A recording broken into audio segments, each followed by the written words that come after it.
on va parler des workflows System.io. Pour moi, ça ressemble un peu à ça, en fait. Hein.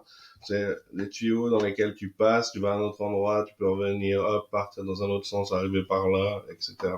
C'est vraiment à l'image, je trouve, du workflow. Je suis pas très familier du workflow. Je sais comment les utiliser, mais justement, au contraire, je les utilise pas trop parce que il faut toujours être assez vigilant en fait de comment on les utilise parce qu'on a vite tendance à penser à une stratégie alors qu'en fait on en a établi une autre et une autre qui peuvent avoir une incidence sur la globalité. D'accord? Je te donne un exemple.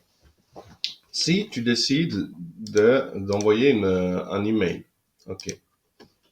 Ici, sauf erreur, c'est ce qu'on a fait dans une des règles d'automatisation. On va vérifier, sinon on va la recréer. Ok. Alors ici, admettons que tu décides d'envoyer un email. Tu dis, je veux envoyer un email parce que la personne, elle a voulu recevoir l'ebook. Mais aussi, je veux l'abonner à une campagne email parce que, voilà, moi, mon but, c'est de lui parler de cet ebook d'abord, mais aussi de lui parler de la formation à acheter. Tu te souviens un peu dans ces vidéos? Si tu n'as pas regardé les précédentes vidéos, sache qu'il y a une playlist dans la description de la vidéo que tu es en train de regarder à laquelle tu peux accéder. C'est une formation complète, gratuite sur System.io. Il y a aussi d'autres cadeaux, je te conseille de bien la lire. Et si tu devais opter pour un plan payant System.io, sache qu'en passant par mon lien, tu vas avoir droit à des coachings. C'était pour ma petite minute de pub.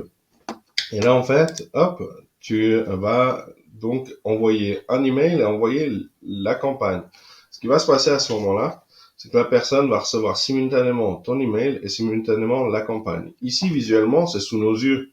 Donc, si on le sait, c'est bon, on arrive à dire, ouais, bien sûr, c'est peut-être pas le bon truc, il faudrait que je mette un jour de décalage à ma campagne. Donc, envoyer le premier mail après un jour. Bon, d'accord. Dans ce cas, c'est bien. Dans ce cas, tu as une personne qui découvre ton contenu. Elle se dit, waouh, franchement, ça va trop m'aider si j'arrive à aller regarder des vidéos qu'elle fait sur System.io. Je vais commencer à pouvoir utiliser mes groupes Facebook, etc. La personne, elle utilise aussi Instagram. Et toi, tu as fait un autre tunnel qui, en fait, parle d'Instagram et tu as prévu la même chose. Donc là, si on revient, hein, ici, ma règle n'aura pas été créée. Tu as ton email qui a été envoyé pour l'ebook demandé. Tu as ta campagne qui part un jour après parce que tu as prévu que, effectivement, s'il reçoit l'email en même temps, c'est pas cool. Mais la personne, elle découvre ton contenu Instagram. Et là, tu as mis des ebooks, tu as mis des livres, tu as mis des emails tous les jours. Et donc, la personne, elle voit ça, hop, elle commence à s'y intéresser. Et souvent, on sait, hein, les gens, ils vont pas directement dans le sujet, ils dévorent un peu ce qu'il y a tout autour dans l'écosystème. Et du coup, ils vont aller voir ta vidéo Instagram sur YouTube. Ils vont dire, bon, attends, je vais quand même télécharger son ebook sur Instagram. Ou c'est, je sais pas moi, si tu as fait des modèles de Reels ou comme ça. Et du coup, il va recevoir à nouveau un autre email et une autre campagne. Tu vois? Et du coup, à partir de là, tu commences à lui envoyer 2 emails par jour. Puis, admettons que tu aies fait 4 ou 5 tunnels. Eh bien, en fait, tu peux vite arriver à beaucoup d'emails par jour. Ça, c'est à penser. Et ça, en fait, le workflow, il peut te permettre de déterminer un assemblage. C'est-à-dire, tu passes dans un tuyau, tu te rappelles comme je t'ai montré sur System.io, sur Mario, et tu arrives dans un autre. OK? Eh bien, en fait, c'est ça. Ici, tu vas rentrer dans un tunnel. Je vais marquer, pour être assez clair, entrée tunnel 1, passage tunnel suivant. Et je mets avec S, hein. Ok, donc ici, c'est bien tunnel suivant. Parce que ici, tu vas penser à tes autres prochains tunnels. Ok? Et tu vas pouvoir les additionner. Parce que je te conseille d'éviter, alors en tout cas au possible, de faire trop de workflow à la fois. Tu vois. Ou alors d'en faire un par tunnel, mais de dire avec la même structure. C'est-à-dire, s'il rentre ici, tunnel 1 ici, on va l'appeler Facebook. S'il rentre par le tunnel Facebook, quand il va passer au tunnel suivant, ça va se passer comme ça. S'il rentre par le tunnel Instagram, donc tu vas dupliquer ton workflow. Tu vas dire ici, hop. Alors, je n'ai pas le bouton dupliquer. Normalement, il me semble qu'il s'affiche.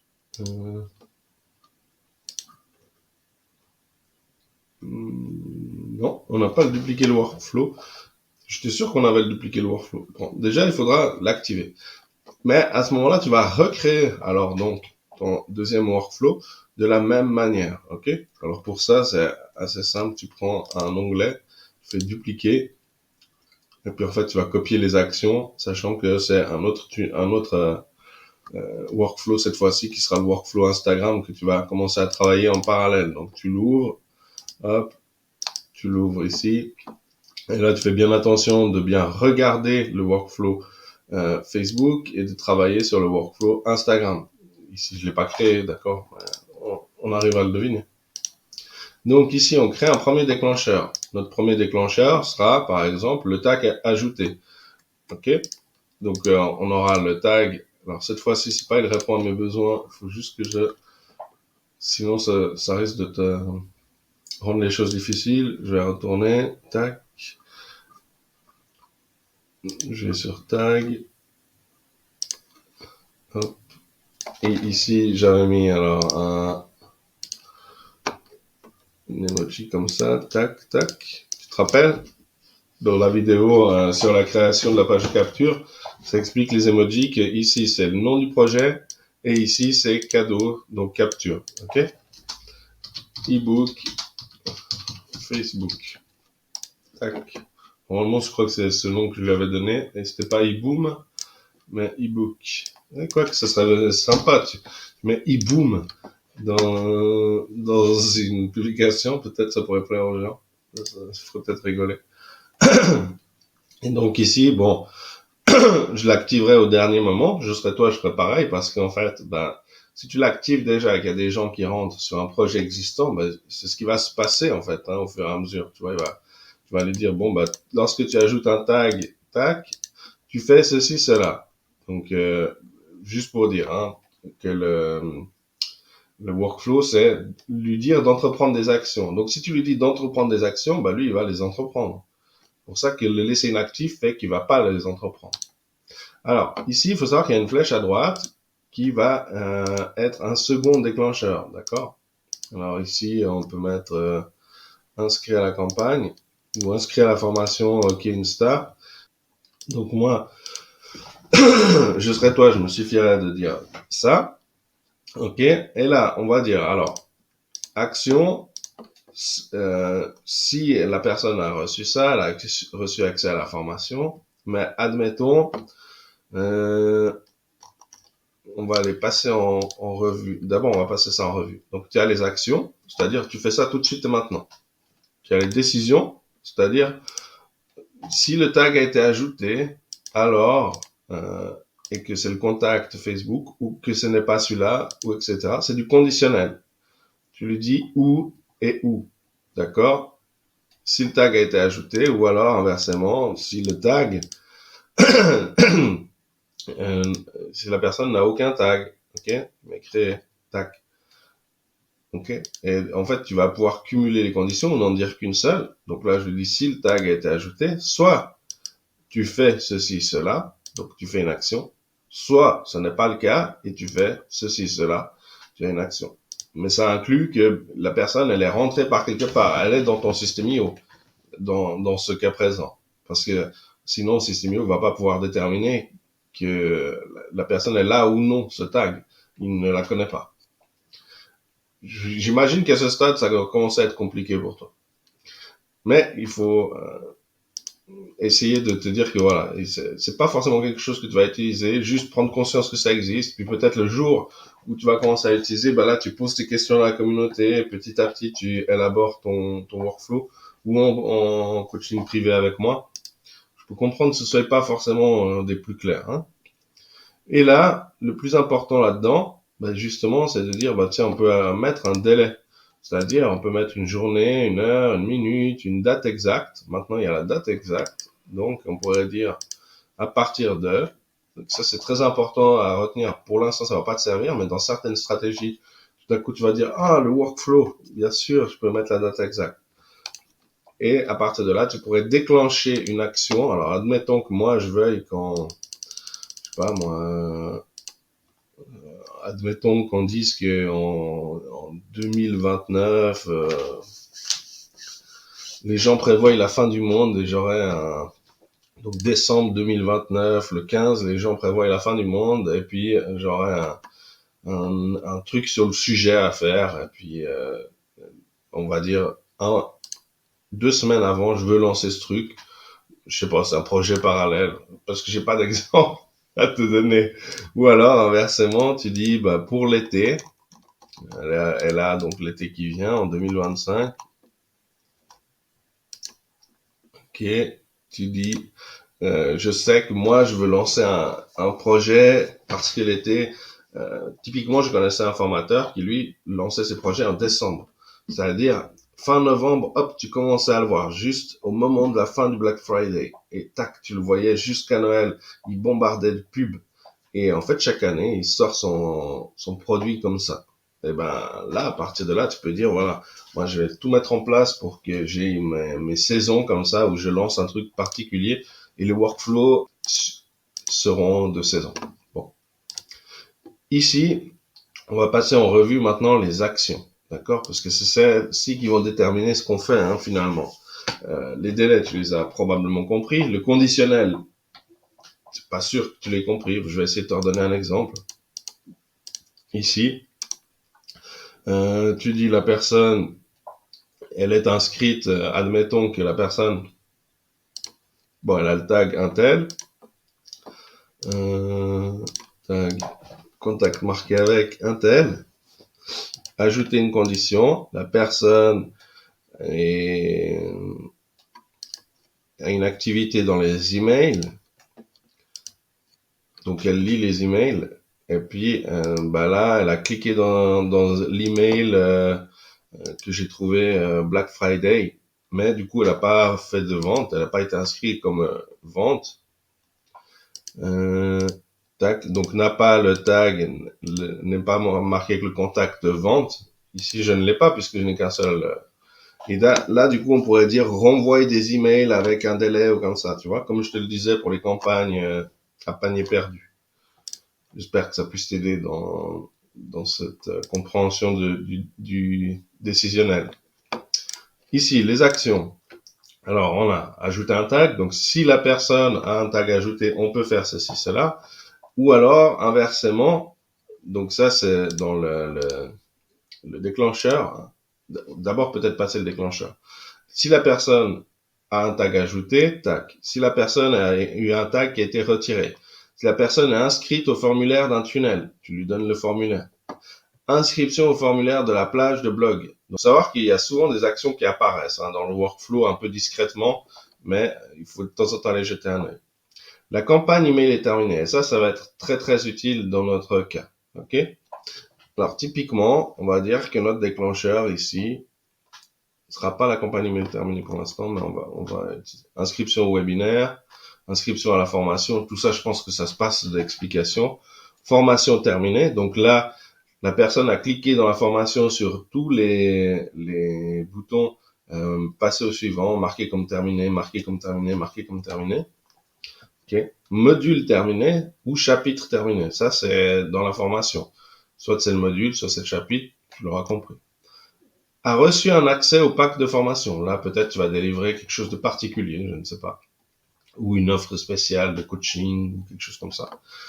Tu as eu une nouvelle vente, il y a une vente annulée. Un email ouvert, un clic dans l'email, une page visitée, inscrit à la communauté, échec de paiement, inscrit au formulaire du Digital Store. Alors, l'échec de paiement de l'abonnement, par exemple, tu peux dire à la personne, écoute, j'ai vu que l'abonnement n'est pas passé. Je te préviens personnellement que voilà, tu vas avoir ton accès qui va être retiré si ça ne passe pas. Mais je voulais quand même savoir si c'est une volonté de ta part ou si tu as rencontré un problème. Est-ce que je peux t'aider? Tu vois, ça évite d'annuler l'abonnement parce que rappelle-toi ce processus. Tu pars de la publication, la personne, elle rentre son email dans un tunnel.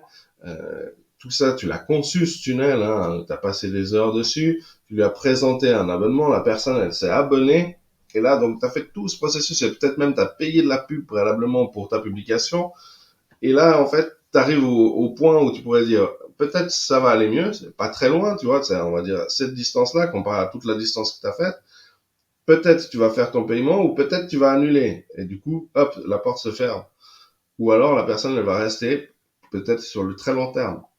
Eh bien, en fait, c'est à partir de là que tu vas dire tout le travail que j'ai fait en amont est supprimé, ou alors peut-être qu'il va être prolongé. Donc voilà, c'est pour te rappeler ça. Hein. Inscrit au formulaire du Digital Store, on n'a pas encore vu le Digital Store, mais on peut voir que typiquement le Digital Store a été ajouté, je crois, en décembre 2024, sauf erreur, et déjà dans le workflow apparaît la condition du Digital Store. On est en février, alors, déjà bon, voilà, c'est pour dire que voilà, il y a du mouvement dans les workflows et qu'on n'en entend pas toujours. Enfin, normalement, on en entend parler, mais pas toujours. Donc ici, nos actions par rapport à notre prise de déclencheur. Déclencheur, c'est comme le bouton là où tu allumes la lumière, hein, d'accord. Et il te dit en fait, si tu appuies sur ce bouton, qu'est-ce que tu vas allumer? Allumer le tag, ok, ou supprimer un tag, ou donner accès à une formation, retirer l'accès à une formation, inscrire une campagne, désinscrire une campagne, appeler un webhook, ça on n'a pas vu, envoyer un email à une adresse spécifique. Donc ça, c'est ce que tu retrouves dans les règles d'automatisation, hein, jusqu'ici.